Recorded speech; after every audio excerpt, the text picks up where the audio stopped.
ನ ಭೂತೋ ನ ಭವಿಷ್ಯತಿ ಎಂಬಂತೆ ರಬಕವಿಯಲ್ಲಿ ಬ್ರಹ್ಮಾನಂದರ ಉತ್ಸವ ಮೈಸೂರು ದಸರಾ ನೋಡಿದಂಗೆ ನಡೆದದ. ಅಷ್ಟು ಅದ್ಭುತವಾಗಿರ್ತಕ್ಕಂತಹ ಕಾರ್ಯವನ್ನು ನಿರಂತರವಾಗಿ ಎಲ್ಲ ಸದ್ಭಕ್ತರು ಸೇರಿ ಪೂಜ್ಯರ ಒಂದು 12 ವರ್ಷದ ಪೀಠಾರೋಹಣ ವಾರ್ಷಿಕೋತ್ಸವ ಮತ್ತು ಬ್ರಹ್ಮಾನಂದ ಶ್ರೀಗಳ ಜಯಂತ್ಯೋತ್ಸವ, ಸಿದ್ದೇಶ್ವರಪ್ಪನವರ ಜನ್ಮೋತ್ಸವ, ಗುರುಭವನ ಉದ್ಘಾಟನೆ, ರೊಟ್ಟಿ ಜಾತ್ರೆ, ಅನೇಕ ಧಾರ್ಮಿಕ ಕಾರ್ಯಕ್ರಮಗಳು ಇವತ್ತು ಇಲ್ಲಿ ನಡ್ಕೊಂತ ಬಂದವ. ಶಿವಯೋಗಿಗಳು ಸಾಕಷ್ಟು ಜನ ಶಿವಯೋಗಿಗಳನ್ನು ನೋಡ್ತೀವಿ. ಬಹಳ ಜನ ಈ ನೆಲದಲ್ಲಿ ಶಿವಯೋಗಿಗಳು, ಮಹಾತ್ಮರು, ಜ್ಞಾನಿಗಳು, ಸಂತರು, ಮಹಾತ್ಮರು ಆಗಿ ಹೋಗ್ಯಾರ. ಬ್ರಹ್ಮಾನಂದ ಶಿವಯೋಗಿಗಳು ಹೆಂಗಿದ್ರಪ್ಪ ಅಂತಂದ್ರೆ ಸಂಶಿ ಒಳಗೆ ಮೂಲಪೀಠ, ಇವೆಲ್ಲ ಶಾಖಾ ಮಠಗಳು. ಬ್ರಹ್ಮಾನಂದ ಶಿವಯೋಗಿಗಳನ್ನು ನೋಡುವುದನ್ನ ಒಂದು ಭಾಗ್ಯ ಆಗಿತ್ತು.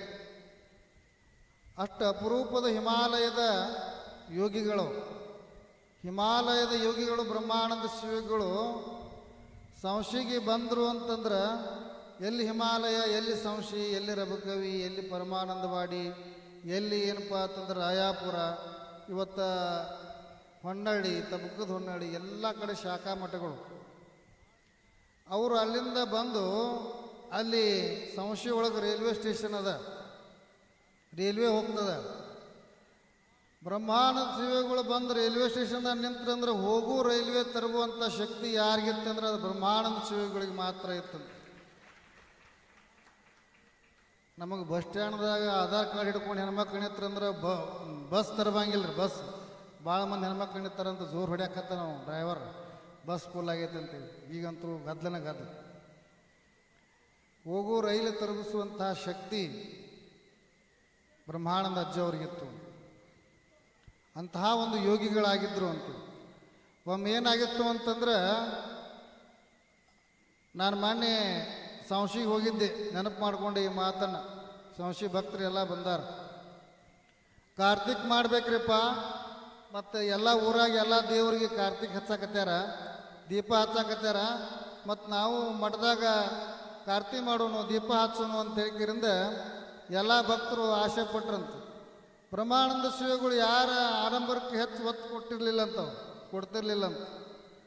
ಇಲ್ಲಪ್ಪ ಕಾರ್ತಿಕ್ ಹಚ್ಚಬೇಕು ಮತ್ತು ಮಠದಾಗೆಲ್ಲ ದೀಪ ಹಚ್ಚಬೇಕು, ಹೆಂಗೆ ಮಾಡೋದು ಅಂತ ಹೇಳಿಕಿರಿಂದ ಅಂದಾಗ ಎಲ್ಲರೂ ಹೋಗಿರಪ್ಪ ಊರಾಗ ಹೋಗಿ ನಾವೆಲ್ಲ ಒಳ್ಳೆಣ್ಣೆ ತೊಗೊಂಡು ಬರ್ತೀವಿ, ನಾವು ಕಾರ್ತಿಕ್ ಹಚ್ತೀವಿ, ನೀವು ಅಪ್ಪಣೆ ಕೊಡಬೇಕು ಅಂದರು. ಏನು ಮಾಡ್ತೀರಿ ಮಾಡ್ರಲಿ ಅಂದರು. ಅವ್ರು ಹಂಗೆ ದಾಡಿಸಿ ಬ್ರಹ್ಮಾನಂದ ಅಜ್ಜವ್ರು ಊರಾಗೆಲ್ಲ ಹೋಗಿ, ಇವ್ರು ಭಕ್ತರು ಹೋಗಿ ಮನೆ ಹೋಗಿ ಒಳ್ಳೆಣ್ಣೆ ಎಲ್ಲ ಕಡೆ ಎತ್ಕೊಂಡು ಬಂದ್ರಂತ. ಅವು ಎಣ್ಣೆ ಸ್ವಲ್ಪ ಕುಡಿತು. ಇವ್ರು ಪಣತೀರಿ ಭಾಳ ತಂದಾರ, ದೀಪ ಭಾಳ ತಂದಾರ, ಎಣ್ಣೆ ಸ್ವಲ್ಪ ಕುಡಿತಿ. ಯಪ್ಪ ಎಣ್ಣೆ ಸ್ವಲ್ಪ ಕುಡಿತು, ಮತ್ತು ದೀಪರೇ ಭಾಳ ತಂದೀವಿ, ಮಠ ತುಂಬ ಹಚ್ಬೇಕಂತ ನಮಗೆ ಆಸೆ ಆಗ್ಯದ. ಅದು ಕೆರೆ ಒಡ್ಡಿನ ಮೇಲೆ ಅದ ಗುಡಿ ಮಠ, ಭಾಳ ಹಚ್ಬೇಕಂತ ಆಸೆ ಆಗ್ಯದ್ರಪ್ಪ, ಮತ್ತು ಹೆಂಗೆ ಮಾಡೋದು, ಇದು ಎಣ್ಣೆ ಕಡಿಮೆ ಕುಡಿತು ಅಂದಾಗ ಒಳಗಿಂದ ಒಂದು ಮಗಿ ತೊಗೊಂಬರ್ಲಿ, ಆ ಕಿರ್ಯಾ ನೀರು ತುಂಬ್ಕೊಂಬಂದು ಹಾಕಿ ಹಚ್ಚಲಿ ಅಂದ್ಬಿಟ್ರಂತ ಬ್ರಹ್ಮಾನಂದ ಶಿವಗಳು. ಕಿರ್ಯಾ ನೀರು ತೊಗೊಂಬಂದು ದೀಪಕ್ಕೆ ಹಾಕಿ ಹೆಚ್ಚಿಬಿಟ್ರೆ ಲಕ್ಷ ದೀಪಗಳ ಬೆಳಗಿದು ಅಂತ ಹೇಳಿಕೆರಿಂದ ಇದು ಯೋಗಿಗಳಿಗೆ ಮಾತ್ರ ಸಾಧ್ಯ, ಇದು ಶಿವಯೋಗಿಗಳಿಗೆ ಅಸಾಧ್ಯ ಅಂತಕ್ಕಂಥದ್ದು ಯಾವುದೂ ಇಲ್ಲ ಅಂತ. ಅದಕ್ಕಾಗಿ ಬ್ರಹ್ಮಾನಂದ ಅಜ್ಜವ್ರು ನೋಡಿದ್ರೆ ಎಲ್ಲ ಮುದುಕಿಯಾರಿಗೆ ಅಂತಿದ್ರಂತ, ಮುದುಕಿನ ಮೇಲೆ ಒಂದು ಹಾಡು ಹಾಳುವ ಅಂತಿದ್ರಂತ ಅಜ್ಜವ್ರು. ಒಂದು ಮುದುಕಿನ ಮೇಲೆ ಒಂದು ಹಾಡ ಕಟ್ಟಿ, ಎಂತಿಂಥ ಹಾಡ ಕಟ್ಟ್ಯಾರಿ, ಎಂಥ ಒಂದು ತತ್ವ ಭರಿತ ಶರಣರ ತತ್ವಗಳನ್ನು ಹಾಸಿ ಒದಿಸುವಂಥ ಹಾಡುಗಳನ್ನು ತಾಯಂದ್ರ ಬ್ರಹ್ಮಾನಂದ ಅಜ್ಜವ್ರ ಮೇಲೆ ಹಾಡೋದನ್ನು ನೋಡಿ ಆಶ್ಚರ್ಯ ಆಗ್ತದೆ. ತಂಗಿಯ ನೀ ಬಾರೆ ಬಂಗಾರದಂಥವಳೆ, ಮಂಗಳ ನುಡಿಯೊಂದು ಕೇಳವ್ವ, ಪುಂಡ ಬ್ರಹ್ಮಾನಂದಗೆ ಮಂಗಲ ಬೆಳಗಿದರೆ ಹಂಗಾಮ ಕಳೆಯಲು ಬೇಡವ್ವ, ಪಂಚಪರಾಳಿಟ್ಟು ಪಂಚಾಂಗ ಕೇಳಿದರೆ ಬೆನ್ನತ್ತಿದ ವಿಧಿ ಬಿಡುವುದಿಲ್ಲೇನವ್ವ, ಪಂಚಲಕ್ಷಣಗ ಪಂಚಾರ್ತಿ ಬೆಳಗಿದರೆ ಬೇಕಾದ ಸಿಗುವುದು ತಾಯವ್ವ, ಪತ್ರಿಯ ಗಿಡಕ್ಕೆ ಹೋಗಿ ಸುತ್ತಾಡಿ ಬಂದರ ಗಾಣದ ಎತ್ತಿಗೆ ಸರಿಯವ್ವ. ಹೌದಲ್ರಿ? ಪತ್ರಿ ಗಿಡ ಹೋಗಿ ಬನ್ನಿ ಗಿಡ ಸುತ್ತ ಹಾಕಿ ಅದಕ್ಕೆ ರೀಲ್ ದಾರ ಸುತ್ತ ಹಾಕಿ ಆ ಗಿಡ ಒಣಗಿಸೇ ಬಿಡ್ತೀವಿ ನಾವು. ಆ ಗಿಡಕ್ಕೆ ಕುಂಕುಮ ಹಚ್ಚಿ ಅದ್ರಾಗ ಹಸಿಡಿರ್ತೈತಿ, ಹುಕ್ಮ ಹಚ್ಚ ಹೆಚ್ಚ ಹೆಚ್ಚ ಹೆಚ್ಚ ಪತ್ರಿಯ ಗಿಡಕ್ಕೆ ಹೋಗಿ ಸುತ್ತಾಡಿ ಬಂದರ ಗಾಣದ ಎತ್ತಿಗೆ ಸರಿಯವ್ವ. ಹೌದಲ್ರಿ? ಪತ್ರಿಯ ಗಿಡಕ್ಕಿಂತ ಗುರುವಿಗೆ ಎರಗಿದರ. ಎಂಥ ಮಾತ್ರಿ. ಜೋಗಪ್ಪ ಬಂದಾಗ ಕೊಡವನ್ನು ಎತ್ತಿ ದೇವ್ರಾಣ ಕೇಳುವುದು ಸಾಕವ್ವ. ದೇವ್ರಾಗ ಕೇಳಕ್ಕೆ ಹೋಗಿರಲ್ಲ, ತಾಯ್ತ ಕಟ್ಸ್ಕೊಂಡ ಬರ್ತಿರೋ ನಾವು ನೀವೆಲ್ಲ. ಅದಕ್ಕೆ ಹೀಗೆಲ್ಲ ನಮ್ಮ ಮೌಢ್ಯತೆಯನ್ನು ಎಷ್ಟು ಚಂದ ತತ್ವ ಪದಗಳಲ್ಲಿ ಬ್ರಹ್ಮಾನಂದ ಅಜ್ಜವ್ರ ಮೇಲೆ ಕಟ್ತಾರ ಅಂತೇಳಿ. ಅದಕ್ಕಾಗಿ ಇಂತಹ ಮಹಾಶಿವಯೋಗಿಯ ಒಂದು ಪರಂಪರೆ ಉಳ್ಳಂತಹ ನಮ್ಮ ರಬಕವಿ ಆಶ್ರಮ ಸಿದ್ಧೇ ಬ್ರಹ್ಮಾನಂದರು ಯೋಗಿಗಳು, ಶಿವಯೋಗಿಗಳು, ಮಹಾಯೋಗಿಗಳು. ಅವರ ತರುವಾಯ ಸಿದ್ದೇಶ್ವರಪ್ಪನವರು ಕರ್ಮಯೋಗಿಗಳಾಗಿದೆ. ಕರ್ಮಯೋಗಿಗಳಾಗಿ ಗುರುಗಳ ಒಂದು ಎಲ್ಲಿ ಪಾದ ಇಟ್ಟಾರ ಅಲ್ಲೆಲ್ಲ ಅದ್ಭುತವಾದಂತಹ ಒಂದು ಮಾದರಿಯಲ್ಲಿ ಎಲ್ಲ ಕಡೆ ಬ್ರಹ್ಮಾನಂದರ ಗುಡಿಗಳನ್ನು ಕಟ್ಟಿದ್ರು ಅವ್ರು ಸಿದ್ದೇಶ್ವರಪ್ಪಗಳು. ಬ್ರಹ್ಮಾನಂದರ ನಂತರ ಸಿದ್ದೇಶ್ವರಪ್ಪನವರು ಅವ್ರು ಹ್ಯಾಂಗೆ ಕಟ್ಟಿದ್ರಪ್ಪ ಅಂದ್ರೆ ಈ ಗುಡಿ ಅದಲ್ಲ ಎಷ್ಟು ಚಂದ ಅದ. ಇವತ್ತೆಲ್ಲ ಬಣ್ಣ ಹಚ್ಚಿ ಕಳಸ ಇಟ್ಟು ಜಗ್ಮಗ್ ಅನ್ನಾಕತ್ತಿದ್ದ. ಈ ಗುಡಿ ಯಾವ ಶೈಲಿಯಪ್ಪ ಅಂದ್ರೆ ಕನ್ಯಾಕುಮಾರಿ ವಿವೇಕಾನಂದರದ ಐತಲ್ಲ, ಅಲ್ಲಿ ಕನ್ಯಾಕುಮಾರಿ ಹೋಗಿ ವಿದೇಶವನ್ನು ಸುತ್ತುತ್ತಿದ್ರು ಬ್ರಹ್ಮಾನಂದ ಶಿವಗಳು, ಹಿಮಾಲಯ ಸಾಧು ಯೋಗಿಗಳು, ಸಿದ್ದೇಶ್ವರಪ್ಪಗಳು ಎಲ್ಲ ವಿದೇಶಿಗಳು ತಿರುಗಾಡಿ ಇಂಗ್ಲೀಷ್ ಮಾತಾಡಿದ್ರು ಭಾಳ ಅದ್ಭುತವಾಗಿ.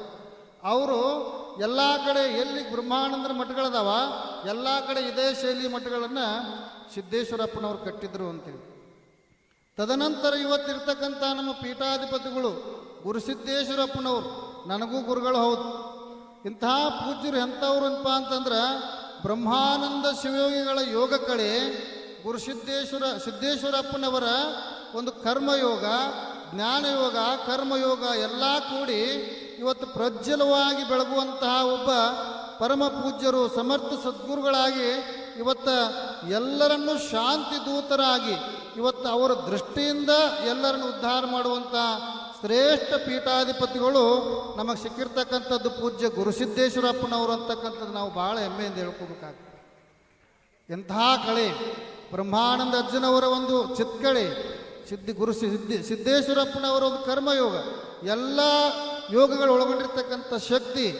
ನಮ್ಮ ಅಪ್ಪನವ್ರ ಫೋಟೋ ನೋಡ್ರಿ, ನೀವು ಗುರುಸಿದ್ದೇಶ್ವರಪ್ಪನವ್ರ ಫೋಟೋ ನೋಡ್ರಿ, ಅವರ ಕಣ್ಣಿಲಿರ್ತಕ್ಕಂತಹ ಕಾಂತಿಯನ್ನು ನೋಡಿಬಿಟ್ರೆ ಇವತ್ತು ಸೂರ್ಯನ ಒಂದು ಚಿತ್ಕಳೆ, ಚಂದ್ರನ ಒಂದು ಪ್ರಭೆಗಿಂತ ಕಡಿಮೆ ಇಲ್ಲ. ಯೋಗ ಪ್ರಭೆ ನಮ್ಮ ಗುರುಸಿದ್ದೇಶ್ವರಪ್ಪನವರು ಬ್ರಹ್ಮಾನಂದ ಶಿವಗಳ 3ನೇ ಅವತಾರವೇ ನಮ್ಮ ಪೂಜ್ಯ ಗುರುಸಿದ್ದೇಶ್ವರಪ್ಪನವರಾಗಿ ಬಂದು ಇವತ್ತು ಎಲ್ಲ ಮಠಗಳನ್ನು, ಯಾವ ಮಠದಾಗ ಸಮಸ್ಯೆ ಇರಂಗಿಲ್ಲ ರೀ, ಎಲ್ಲ ಮಠದಾಗ ಹೊಡೆದಾಟ ಬಡದಾಟ ಕಡದಾಟ ಶಾಂತಿ ದೂತರಾಗಿ ತಾಳ್ಮೆಯಿಂದ ಭಕ್ತರನ್ನೆಲ್ಲ ಸಂತೈಸಿ ಎಲ್ಲರನ್ನು ಒಪ್ಪಿಕೊಂಡು ಎಲ್ಲ ಸಮಸ್ಯೆಗಳನ್ನು ಶಾಂತಿಯಿಂದ ಬಗೆಹರಿಸಿ ಮಠವನ್ನು ಉದ್ಧರಿಸಿ, ಮಠದ ಸಾಕಷ್ಟು ಕಾಮಗಾರಿಗಳು ಏನೂ ಇರಲಿಲ್ಲ ಯಾಕಂದ್ರೆ ಇವತ್ತೆಲ್ಲ ಮಠಗಳನ್ನು ಜೀರ್ಣೋದ್ಧಾರ ಮಾಡಿ ಪುನರ್ ಅವಕ್ಕೆಲ್ಲ ಏನಪ್ಪ ಅಂತಂದ್ರೆ ಕಾಯಕಲ್ಪವನ್ನು ಕೊಟ್ಟು ಅವನ್ನೆಲ್ಲ ಏನಪ್ಪ ಅಂತಂದ್ರೆ ಮತ್ತೆ ಬ್ರಹ್ಮಾನಂದರ ಪ್ರಭೆ ನಾಡಿನಾದ್ಯಂತ ಬೆಳಗುವಂತಹ ಶಕ್ತಿ ಉಳ್ಳಂತಹ ಶ್ರೇಷ್ಠ ಗುರುಗಳು ಇವತ್ತು 12ನೇ ವರ್ಷದ ಪೀಠಾರೋಹಣ. 12 ವರ್ಷದಲ್ಲಿ ಎಷ್ಟು ನೋಡ್ರಿ ಭಕ್ತಿ ಭವನ ಪೂಜ್ಯ ನಮ್ಮ ಶಿರೇಟಿ ಸನ್ನಿಧಿಯವರು ಹೇಳಿದರು. ಇವತ್ತು ಮೊದಲು ಭಕ್ತರಿಗೆ ಇಳ್ಕೊಳ್ಳೋಕೆ ವ್ಯವಸ್ಥೆ ಮಾಡಿ ಆಮೇಲೆ ತಮ್ಮ ಗುರುಭವನವನ್ನು ನಿರ್ಮಾಣ ಮಾಡಿದರು ಭಕ್ತರ ಸಹಕಾರದಿಂದ. ಇವತ್ತು ದೊಡ್ಡ ದೊಡ್ಡ ಸಂಸ್ಥಾನ ಮಠಗಳಿಗೆ ನಮಗೊಂದು ಕೂಲಿ ಕಟ್ಕೊಳ್ಳೋದು ಭಾಳ ಕಷ್ಟ ಇರ್ತದೆ ರೀ. ಅದಕ್ಕೆ ಭಕ್ತರು ಅಷ್ಟು ಸುಲಭ ಅಲ್ಲ.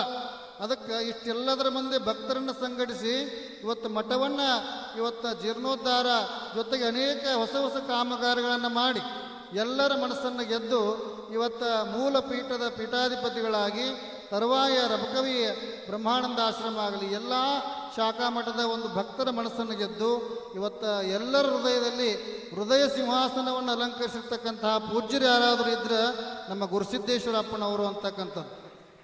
ಇವತ್ತು ನಾನು ಇಲ್ಲೇ ಬನಹಟ್ಟಿ ಪಕ್ಕದಲ್ಲಿ ನಿಮಗೆಲ್ಲ ಗೊತ್ತು. ಇವತ್ತು ಈ ಮಹಾಮಣಿ ನಮ್ಮ ಶ್ರೀಶೈಲ ಸನ್ನಿಧಿಯವರು ಇವತ್ತು ನಮಗೆ ಭಾಗ್ಯ, ಪೂಜ್ಯರ ದರ್ಶನ ನಮಗೆ ಇವತ್ತು ದೊರೀತು. ಅವರ ಒಂದು ಮಾರ್ಗದರ್ಶನವೂ ಕೂಡ ನಾವು ಮಹಾಮಣಿ ಕಟ್ಟಿ ಶರಣ ಬಳಗವನ್ನು ಕಟ್ಟಿ ನಾವು ಹಿಪ್ಪುರಿಗೆ ಹೋಗಿದ್ವಿ. ಪೂಜ್ಯರು ನಮಗೆ ಸದಾಕಾಲ ಮಾರ್ಗದರ್ಶನ ಮಾಡ್ತಿದ್ರು. ಇಳಕಲ್ ಅಜ್ಜವರು ಜೊತೆ ಇದ್ದಾಗ ನಮ್ಮ ಸನ್ನಿಧಿಯವರು ಒಪ್ಪಣೆ ಮಾಡ್ತಿದ್ರು, ನೀವು ಹೆಂಗೆ ಮಾಡ್ರಿಪ್ಪ ಅಂತ. ವರ್ಷಕ್ಕೊಂದು ಕಾರ್ಯಕ್ರಮ ಮಾಡಿದಾಗ ಪೂಜ್ಯರನ್ನು ನಾವು ಕರೆಸ್ತಿದ್ವಿ, ಬರ್ರಿ ಬುದ್ಧಿ ಅಂತೇಳಿ ನಮಗೆಲ್ಲ ಭಾಳ ಮಾರ್ಗದರ್ಶನ ಮಾಡ್ತಿದ್ರು. ಇವತ್ತು ಪೂಜ್ಯರು ಅಂಥ ಅದ್ಭುತವಾದಂತಹ ಒಂದು ಇವತ್ತು ಪಂಚಪೀಠಗಳಲ್ಲಿ ಅತ್ಯಂತ ಶ್ರೇಷ್ಠವಾಗಿರ್ತಕ್ಕಂತಹ ಶ್ರೀಶೈಲ ಪೀಠ ಈ ಭಾಗದಲ್ಲಿ ಉತ್ತರ ಕರ್ನಾಟಕದಲ್ಲಿ ಎಲ್ಲರೂ ಏನಪ್ಪ ಅಂತಂದ್ರೆ ನಡ್ಕೊಳ್ಳುವಂಥ ಶ್ರೇಷ್ಠವಾಗಿರ್ತಕ್ಕಂತಹ ಒಂದು ಜ್ಯೋತಿರ್ಲಿಂಗ ಇರತಕ್ಕಂತಹ ಆ ಪೀಠದ ಒಡೆಯರಾಗಿ ಇವತ್ತು ನಮ್ಮ ಬ್ರಹ್ಮಾನಂದ ಶಿವಯೋಗಿಗಳ ಒಂದು ಸನ್ನಿಧಾನದಲ್ಲೇ ಅಂಥ ಪೂಜ್ಯ ಜಗದ್ಗುರುಗಳ ದರ್ಶನ ಕೂಡ ನನಗಾಗಿರ್ತಕ್ಕಂಥದ್ದು ಅತ್ಯಂತ ಸಂತೋಷ ಆಗಿದೆ ಅಂತಕ್ಕಂಥ ಮಾತನ್ನು ನಾನು ಬಹಳ ಸಂತೋಷದಿಂದ ಪೂಜ್ಯರನ್ನು ನೋಡಿ ಖುಷಿಯಿಂದ ನಾನು ಇವತ್ತು ಉದ್ಗಾರವನ್ನು ಪೂಜ್ಯ ನಿಡಸೋಶಿ ಜಗದ್ಗುರುಗಳು ಎಷ್ಟು ಸರಳ ಪೂಜ್ಯರು. ಅದಕ್ಕಾಗಿ ಇದೊಂದು ವೇದಿಕೆಯನ್ನು ನೋಡಿದ್ರೆ ಅದ್ಭುತವಾದಂತಹ ಒಂದು ಕಲ್ಯಾಣದ ನೆನಪಾಗ್ತದೆ, ಅನುಭವ ಮಂಟಪದ ನೆನಪಾಗ್ತದೆ. ಆ ನಿಟ್ಟಿನಲ್ಲಿ ಇಂಥ ಪರಮ ಪೂಜ್ಯರು ಇವತ್ತು ಈ ಎಲ್ಲ ಭಕ್ತರನ್ನು ಪ್ರೀತಿಯನ್ನು ಅವರೆಲ್ಲರನ್ನೂ ಕೂಡ ಇವತ್ತು ಗೆದ್ದು ಇವತ್ತು ಇಂತಹ ಒಂದು ಅದ್ಭುತವಾದಂಥ ಕಾರ್ಯವನ್ನು ಮಾಡಿ ನಿರಂತರವಾಗಿ ದಾಸೋಹ ಎಲ್ಲ ಶಿಕ್ಷಣ ಸಂಸ್ಥೆಗಳಿಗೆ ಪೂರಕವಾಗಿರ್ತಕ್ಕಂಥ ಶಕ್ತಿಯಾಗಿ ಇದರ ಮುಖಾಂತರ ಅನೇಕ ಸೊಸೈಟಿಗಳು, ಬ್ಯಾಂಕ್ಗಳು ಇವೆಲ್ಲವನ್ನೂ ಕೂಡ ಸಲಹುವಂತಹ ಒಂದು ಶ್ರೇಷ್ಠ ಶಕ್ತಿಯಾಗಿ ಇವತ್ತು ನಿಂತಿದ್ದಾರೆ. ಪೂಜ್ಯರ 12 ವರ್ಷ ಅಷ್ಟೇ ಅಲ್ಲ, ಪೂಜ್ಯರ ಶತಮಾನೋತ್ಸವ ಮತ್ತು ಆ ಒಂದು ಪೀಠಾರೋಹಣ ಕೂಡ ನಾವೆಲ್ಲ ನೋಡೋಣ. ಆ ಶಕ್ತಿ ಬ್ರಹ್ಮಾನಂದಜ್ಜವರು ನಮಗೆ ಕೊಡಲಿ, ಪೂಜ್ಯರಿಗೆ ಆ ಶಕ್ತಿಯನ್ನು ಕೊಡಲಿ ಅಂತಕ್ಕಂಥದ್ದನ್ನು ಅನೇಕ ಹರಗುರು ಶರಮೂರ್ತಿಗಳು ಬಂದಾರ. ಅದಕ್ಕೆ ಅವರ ವಾಣಿಯನ್ನು ಕೇಳುವುದು ನಾವೆಲ್ಲ ಭಾಗ್ಯ, ಆ ಭಾಗ್ಯವನ್ನು ನಾವು ಪಡ್ಕೊಳ್ಳೋಣ. ಅದಕ್ಕಾಗಿ ಪೂಜ್ಯರ ಕುರಿತಾಗಿ ಎಷ್ಟು ಹೇಳಿದರೂ ಕಮ್ಮಿನ. ಅದಕ್ಕೆ ಆ ಪೂಜ್ಯರ ಪ್ರತಿ ವರ್ಷ ಪೀಠಾರೋಹಣ ವಾರ್ಷಿಕೋತ್ಸವ ಮಾಡ್ಬೇಕಂತ ಹೇಳಿದ್ರಿಂದ ಎಲ್ಲರಿಗಿಂತ ಮೊದಲು ಆಸೆ ಪಟ್ಟವ ಪ್ರಥಮವಾಗಿ ನಾನ ಅಂತಕ್ಕಂಥದ್ದು. ಅದಕ್ಕೆ ಆ ಪೂಜ್ಯರ ಪೀಠಾರೋಹಣ ಸಂಕ್ರಮಣಕ್ಕದ ನಮ್ಮ ಅಂಬಿಗರ ಚೌಡೇನ ಪೀಠದಲ್ಲಿಯೂ ಕೂಡ ಅಂಬಿಗರ ಶರಣ ಸಂಸ್ಕೃತಿ ಉತ್ಸವ 14-15ಕ್ಕೆ ನಡೀತದೆ. ಅಲ್ಲಿಯೂ ಮುಖ್ಯಮಂತ್ರಿಗಳು ಬರ್ತಾರೆ, ಅನೇಕ ಪೂಜ್ಯರು ಬರ್ತಾರೆ. ಈ ಕಾರ್ಯಕ್ರಮ ಅದೇ ಸಮಯಕ್ಕೆ ಇರ್ತದೆ, ಆ ಕಾರ್ಯಕ್ರಮ ಅದೇ ಸಮಯಕ್ಕೆ ಇರೋದ್ರಿಂದ ನಮಗೂ ಭಾಳ ಏನಪ್ಪ ಅಂತಂದ್ರೆ ಈ ಕಾರ್ಯಕ್ರಮದಲ್ಲಿ ಭಾಗವಹಿಸಕ್ಕೆ ಆಗ್ತಾ ಇಲ್ಲ ಅಂತೇಳಿ ಅದಕ್ಕೆ ಪೂಜ್ಯರ ಅಪ್ಪಣೆ ಕೊಡೋದು. ಇವತ್ತು ನಾನು ಬಂದು ಪೂಜ್ಯರ ಸೇವೆ, ನಾನೇನು ಆಶೀರ್ವಚನ ಮಾಡೋಕ್ಕೆ ಬಂದಿಲ್ಲ ಮತ್ತು ಇಲ್ಲೇನು ಸನ್ಮಾನ ತೊಗೊಳಕ್ಕೆ ಬಂದಿಲ್ಲ. ಪೂಜ್ಯರ ದರ್ಶನ ತಗೊಂಡು ಅವರ ಒಂದು ಎಲ್ಲ ಈ ಕಾರ್ಯ ಒಂದು ನೋಡಿ ಅನೇಕ ಪೂಜ್ಯರು ಬಂದು ಅದನ್ನೆಲ್ಲ ನೆರವೇರಿಸುವಂಥದ್ದು ಅಂಥ ಅದ್ಭುತವಾದಂಥ ಕಾರ್ಯ. ರಾಂಪುರದಿಂದ ಅಲ್ಲಿಂದ ಇಲ್ಲಿವರೆಗೆ ಆ ಮೆರವಣಿಗೆ ನಾನೆಲ್ಲ ನೋಡ್ತಾ ಇದ್ದೆ. ಅದನ್ನು ನೋಡಿದರೆ ಮೈಸೂರದ ಏನು ಮೆರವಣಿಗೆ ಇತ್ತಲ್ಲ, ದಸರಾ ಮೆರವಣಿಗೆ, ಅದು ಎಲ್ಲಿ ಆಗೈತಪ್ಪ ಅಂದ್ರೆ ಅದ್ರ ಅಬಕೈಯಲ್ಲಿ ಆಗೈತೆ ಅಂತ ಹೇಳಿಕೆರಿಂದ ನನಗೆ ಅನಿಸ್ತು.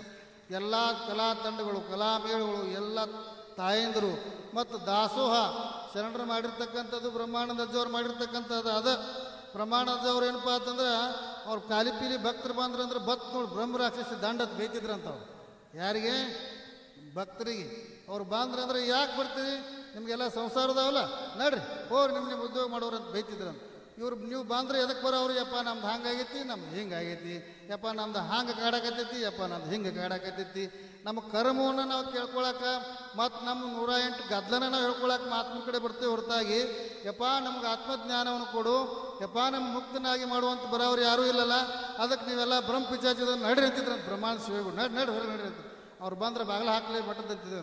ಅದಕ್ಕೆ ಹಿಂಗೆ ಏನಪ್ಪ ಅಂತಂದ್ರೆ ನಾವು ಬೇಡಬೇಕಾಗಿರ್ತಕ್ಕಂಥದ್ದು ಮಹಾತ್ಮರ ಕಡೆ, ಶಿವಗಳ ಕಡೆ ಬೇಡಬೇಕಾಗಿರ್ತಕ್ಕಂಥದ್ದು ನಿರ್ಮಲವಾಗಿರ್ತಕ್ಕಂತಹ ಸುಜ್ಞಾನವನ್ನು, ಮುಕ್ತಿದಾಯಕ ನಿರ್ಮಲವಾಗಿ ನಮಗೆಲ್ಲರಿಗೂ ಕೂಡ ಮುಕ್ತಿಯನ್ನು ಕೊಡುವಂಥ ಮೋಕ್ಷವನ್ನು ಕೂಡ ಮಾತ್ರ ನಾವು ಮಹಾತ್ಮರಿಂದ ನಿರೀಕ್ಷೆ ಮಾಡಬೇಕು ಹೊರತಾಗಿ ಮತ್ತೇನು ನಿರೀಕ್ಷೆ ಮಾಡಬಾರದಂತಕ್ಕಂಥ ತತ್ವವನ್ನು ಬ್ರಹ್ಮಾನಂದ ಅಜ್ಜವರಿಂದ ನಾವು ತಿಳ್ಕೋಬೇಕು.